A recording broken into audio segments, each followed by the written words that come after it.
नमस्कार। मैं doctor Bela Mathur, drawing and painting associate professor, government college Bundi. अभी तक मैंने आपको कंपोजिशन बनाकर बताए थे। जैसे श्रम का कंपोजिशन आपको बनाकर बताया, ग्रामीण दृश्य का कंपोजिशन बनाकर बताया, उसमें कलर स्कीम्स बताई कि हमें किस तरह से कंपोजिशंस में कलर लगाने हैं। इसके साथ ही मैंने आपको पनघट का दृश्य बनाकर बताया था कि किस तरह से ग्रामीण जो महिलाएं हैं वो मटकी लेके, बाल्टी लेके पनघट पर जाती हैं, पानी भर के लाती हैं। वहाँ कुआं होता है, हैंडपंप होता है। किसी भी तरह से हम कंपोजिशन बना सकते हैं। लेकिन आज मैं आपको बताऊंगी ये जो क्रिएटिव प्रोसेस होता है, जो सृजन का प्रोसेस होता है, ये क्या होता है। देखिए, मानव मन में हमेशा कोई ना कोई विचार चलते रहते हैं। माने हमने कोई अच्छा दृश्य देखा,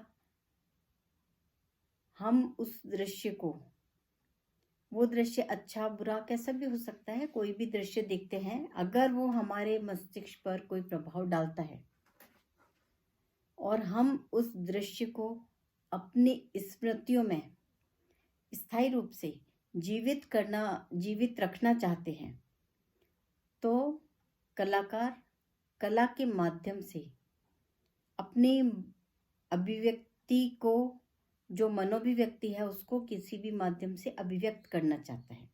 कलाकार कला के माध्यम से अपनी स्मृतियों को अभिव्यक्त करता है।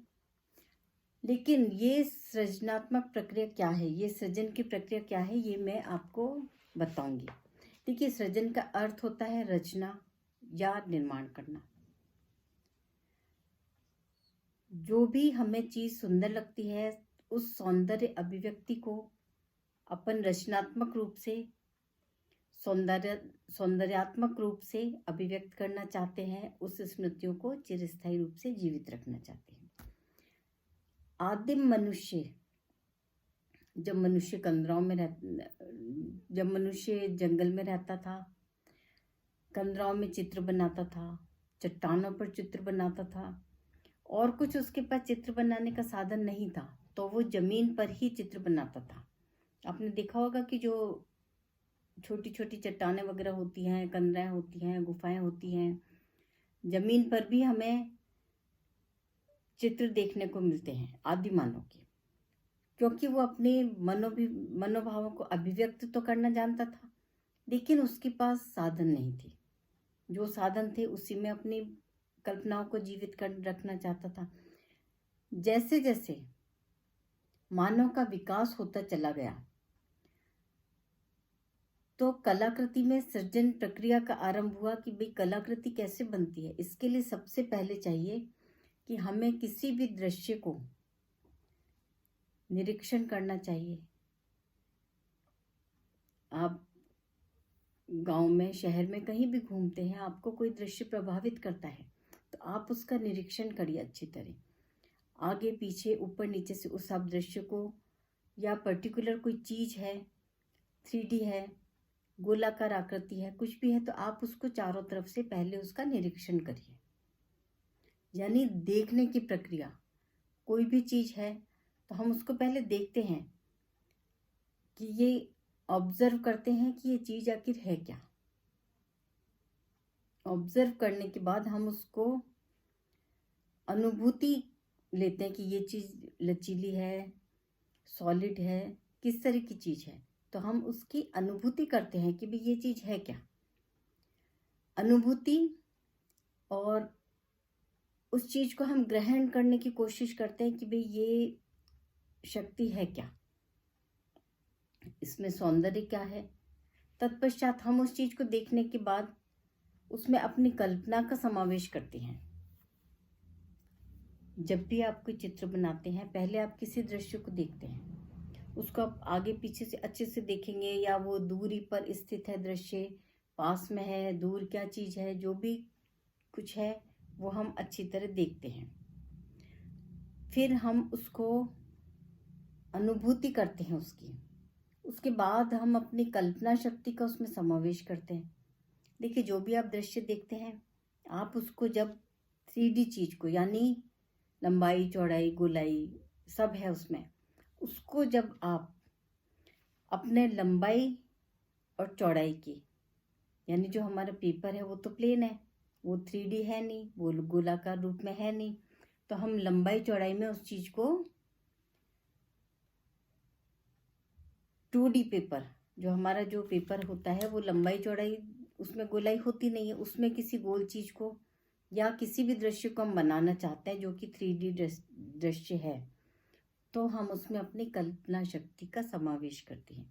जैसे मानिए आप कोई एप्पल बनाते हैं, एप्पल गोल है, हमें उसको लंबाई और चौड़ाई वाले पेपर पर बनाना है। पेपर पर या हमारी जो शीट है, कैनवास है, भोजपत्र है, कोई भी आपका माध्यम कुछ भी हो सकता है, आप किसी भी चीज में चित्र बना सकते हैं, कपड़े पर भी बना सकते हैं, लेकिन वो सिर्फ लंबाई और चौड़ाई है, उसमें गोलाई नहीं है। इसलिए अगर आप उसमें किसी एप्पल को भी बनाना चाहोगे, आप सेब को बनाना चाहोगे, तो आप उसको गोलाई कैसे दिखाओगे? देखिए, गोलाई दिखाने के लिए हमें क्या करना होता है, उसमें छाया प्रकाश का समावेश करना होता है।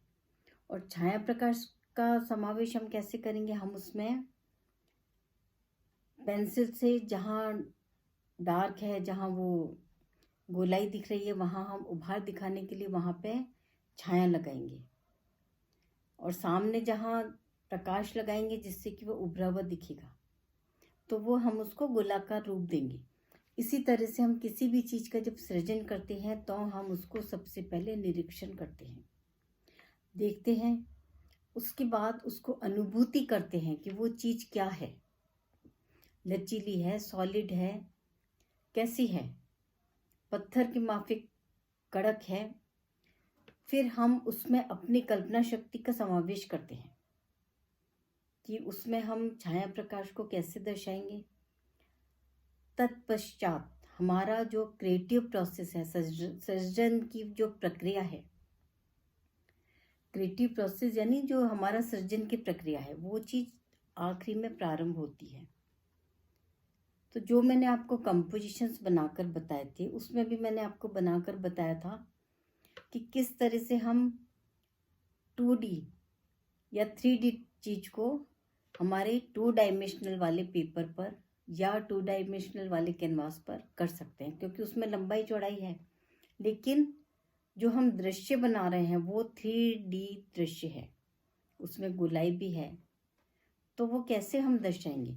तो ये सृजन प्रक्रिया को, इसके लिए सबसे पहले आपको सृजन प्रक्रिया को समझना बहुत आवश्यक है। ऑब्जर्वेशन करना, किसी भी चीज का निरीक्षण करना, उसके बाद उसको अनुभूति करना यानी परसेप्शन जो कहलाता है, उसके बाद उसमें अपनी कल्पना का समावेश करना, यानी जो अपनी इमेजिनेशन है, अपन उसके बारे में क्या सोचते हैं, उसका समावेश करना। तत्पश्चात हमारा जो क्रिएटिव प्रोसेस है यानी सृजन की प्रक्रिया है, वो प्रारंभ होती है। क्योंकि आप लोग कंपोजिशंस बनाएंगे, तो कंपोजिशन में सृजन प्रक्रिया को आपको समझना बहुत आवश्यक है। जब आप सृजन प्रक्रिया को अच्छे से समझेंगे तो आप निश्चय ही बहुत अच्छा ड्राइंग बनाएंगे, और अपने जो मनोभाव हैं उसको भी बहुत अच्छे से, किसी भी दृश्य को अपने मनोभावों का समावेश करते हुए उसको हम पेपर पर बहुत अच्छी तरह से बना सकते हैं। और निश्चय ही अगर हम सृजन प्रक्रिया को समझ लेते हैं, सौंदर्यात्मक दृष्टिकोण को समझ लेते हैं, तो ये सृजनात्मक प्रक्रिया हमारे को कंपोजिशंस बनाने में बहुत ही महत्वपूर्ण है, और कंपोजिशंस बनाने में हमें इससे बहुत ही सुविधा रहेगी। इसलिए आपको क्रिएटिव प्रोसेस को समझना बहुत जरूरी है, क्योंकि जब भी हम कुछ सृजन करते हैं, हम ये सोच के सृजन करते हैं कि जब ये हमारा पेंटिंग या दृश्य पूरा हो जाए, चूंकि अपन कलाकार हैं, पेंटिंग बनाते हैं, चित्रकला के माध्यम से अपनी अनुभूतियों को, अपने मनोभावों को प्रकट करते हैं, लेकिन उसमें हम आनंद की अनुभूति होना परम आवश्यक समझते हैं कि हम जो बनाएं उससे हमें आनंद की अनुभूति हो। तो सृजनात्मक प्रक्रिया को समझने के पश्चात आप कंपोजिशन बनाइए और आनंद की अनुभूति प्राप्त कीजिए। धन्यवाद।